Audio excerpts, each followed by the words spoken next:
کہ امام سے ملاقات کس طریقے سے متوقع ہے۔ پہلی، عالم شہود، پہلی جو ہے وہ عالم خواب ہے، یعنی انسان خواب میں امام کو دیکھے، خواب میں امام کی زیارت کرے۔ اب یہ متوقع ہے، انسان خواب دیکھ سکتا ہے، کیونکہ حدیث میں آیا ہے کہ خود حضرت محمد مصطفیٰ صلی اللہ علیہ وآلہ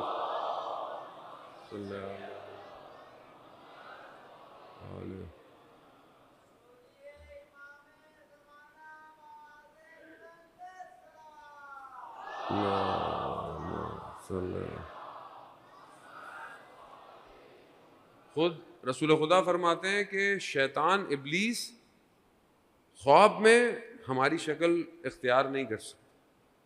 اگر کوئی ہمیں خواب میں دیکھتا ہے تو اس نے ہمیں ہی دیکھا ہے۔ تو اگر امام خواب میں آتے ہیں تو آ سکتے ہیں، لیکن یہ خواب آپ کے لیے حجت ہو سکتا ہے، آپ کے لیے، لیکن آپ یہ نہیں کہہ سکتے کہ میں نے آپ کے لیے خواب دیکھا اور آپ کے لیے پیغام۔ یہ تھوڑا سا ڈیپینڈ کرتا ہے کہ خود آپ کیسے ہیں، مطلب کوئی اولیاء خدا ہے، کوئی اللہ کا نیک بندہ ہے، اس کی زندگی کے اعمال الگ ہیں۔ ہو سکتا ہے ایک عام آدمی خواب دیکھ کر اٹھ کے کھڑا ہو جائے، بولے بھی آپ، تو وہ اس کے لیے حجت ہے۔ یہ معاشرے میں چیزیں ہو رہی ہیں، میں اس لیے یہ آپ کو بتا رہا ہوں کہ بعض اوقات لوگ جمع ہو جاتے ہیں اور کہتے ہیں جی ہم نے خواب دیکھا، ہم نے یہ دیکھا، ہم نے وہ دیکھا۔ اچھی بات ہے، خواب دیکھا آپ نے، لیکن یہ آپ کے لیے ہے، آپ اپنے لیے، آپ کے لیے حجت ہے، دوسرے کو آپ یہ نہیں کہہ سکتے۔ دوسرا عالم شہود ہے، یعنی انسان ایک ایسی حالت میں ہے کہ جہاں پر وہ بیدار ہے، یعنی جاگ رہا ہے، بیداری ہے، اس بیداری میں اس نے جو ہے وہ ایسا دیکھا کہ جو مطلب اس کو دکھایا گیا، کچھ نظر آیا اس کو کہ جو وہاں نہیں تھا، یعنی بیداری کے اندر ویسے دیکھ رہا ہے جیسے انسان خواب دیکھتا ہے، جیسے یعنی بیداری ہے لیکن سامنے ہوتے ہوئے کہیں اور دیکھ رہا ہے۔ خوب یہ ممکن ہے، انسان جب اپنے اوپر کام کرتا ہے، انسان اپنے آپ کو کمال پہ لے جائے تو پھر عالم اس کے سامنے حاضر ہو سکتا ہے، یہ مشکل نہیں ہے۔ اور یہ بھی مکشفیات یہ بھی اولیاء خدا کو ہوتی ہیں جن کی اندر کی آنکھ کھلی ہوتی ہے۔ تو اس کے ذیل میں بہرحال عالم دین واقعہ بیان کرتے ہیں کہ آیت اللہ گل پائے گانی کہ جو بہت بڑے عالم دین تھے، ان کو درد ہوا تو ان کا ٹیسٹ کیا گیا تو پتہ چلا کہ ان کو کینسر ہے۔ تو ان کا ڈاکٹر ہے، اس نے اس بات کو بیان کیا ہے کہ اس کو ہم تہران لے گئے بڑے ہاسپٹل میں، وہاں بھی ٹیسٹ کیا تو وہی رپورٹ نکلی۔ اس وقت وہاں پہ اتنے اچھے فیسلٹیز نہیں تھیں، تو کہا کہ ان کو ہم لنڈن لے جاتے ہیں۔ وہاں لے گئے، فلانے جگہ سارے ٹیسٹ ہوئے۔ دوسرے دن جو ہے وہ دن میں آپریشن ہونا تھا کہ اس کو نکالنا تھا۔ ان کی حالت اتنی تھی کہ جہاز پہ ان کو بہت مشکل سے لٹا کے لے کے گئے، کھا نہیں سکتے تھے، بیٹھ نہیں سکتے تھے، بات نہیں کر سکتے تھے، درد اتنا بڑھ گیا تھا۔ ڈاکٹر کہتا ہے کہ میں ساری رات ان کی خدمت میں حاضر رہا، کچھ گھنٹے کی آرام کرنے کے لیے میں دوسرے کمرے میں گیا، واپس آیا، فجر ہو چکی تھی، تو میں نے دیکھا آیت اللہ گل پائے گانی بیٹھے ہوئے ہیں۔ میں نے کہا کیا ہوا؟ کہا کہ ڈاکٹر کو کہ ڈاکٹر میں ٹھیک ہو گیا ہوں۔ کیا مطلب؟ کہاں درد نہیں ہے؟ پھر میں نے محسوس بھی کیا کہ درد نہیں ہے۔ میں نے کہا مگر کیسے کہہ رہے ہیں، آپ کا تو آج آپریٹ کرنا ہے۔ کہتا نہیں، ان کو بولو دوبارہ ٹیسٹ کر لیں، اور ہاں میں بہت بھوکا ہوں کافی دن سے، مجھے ناشتہ تو لے کر آؤ۔ کہا وہ ایک کنو کی پھانک نہیں کھا پا رہے تھے، ابھی مجھے کہہ رہے ہیں کہ میرے لیے ناشتہ لے کر آؤ۔ میں حیران رہا۔ بہرحال میں نے ہاسپٹل والوں، انہوں نے دوبارہ ٹیسٹ کیا تو پتہ چلا کہ ان کو کوئی بیماری نہیں ہے۔ ہم واپس چلے گئے، لیکن یہ بات میں نے کسی کو بتائی نہیں، لوگ یہی سمجھے کہ آپریٹ ہو گیا ہے۔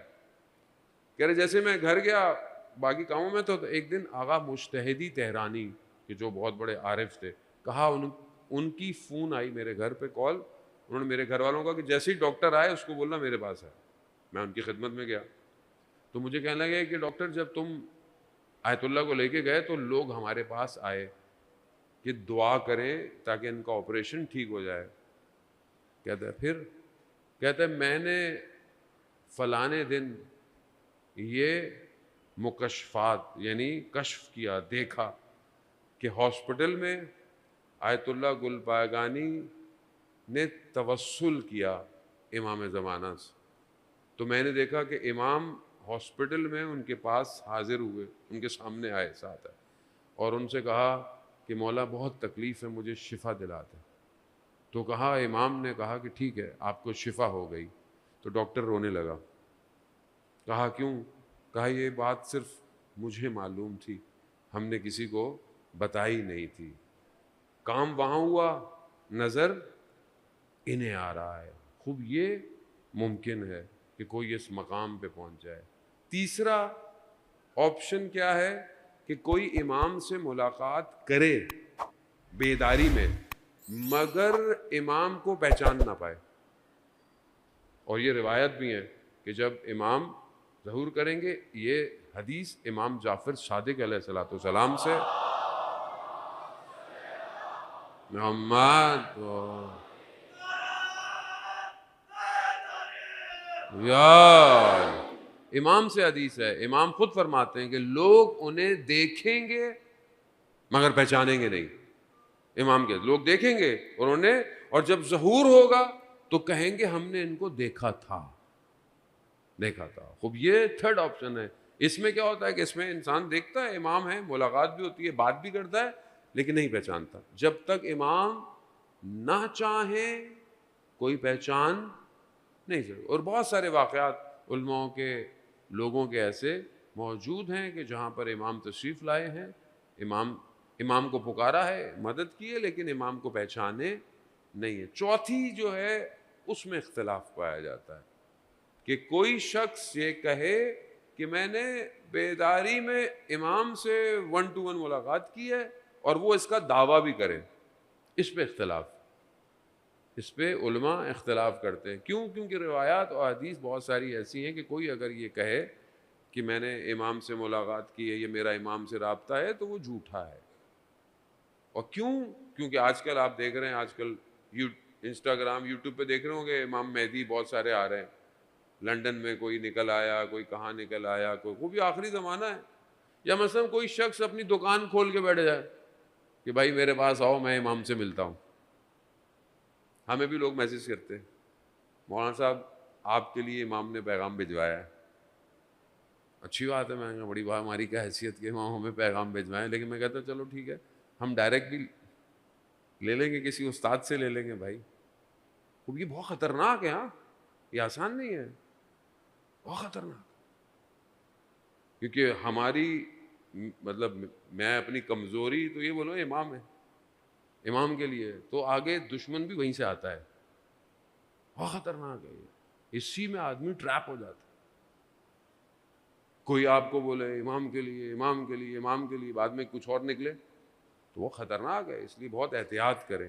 خاص طور پہ جوان اپنے آپ کو پاک کریں تاکہ حق خود نظر آئے، نور خود نظر آئے. دھوکہ نہ کھائیں. تو آخری زمانہ ہوگا، فتنہ بہت زیادہ ہوگا، جھوٹ بہت زیادہ ہوگا، دھوکہ بہت زیادہ ہوگا. جو صحیح ہوگا وہ ہدایت پائے گا. ابھی اس دور میں ہمیں اس سسٹم کو دیکھنا ہے کہ جو امام کی طرف جا رہا ہے. ابھی ہمارے لیے حقانیت اور حق کا راستہ وہ راستہ ہے کہ جو امام کی طرف لے کے جا رہا ہے. اور عزیزان محترم، کوئی راستہ نہیں ہے سوائے خالص، خلوص، شجاعت ترین مجتہد کے علاوہ کوئی راستہ نہیں.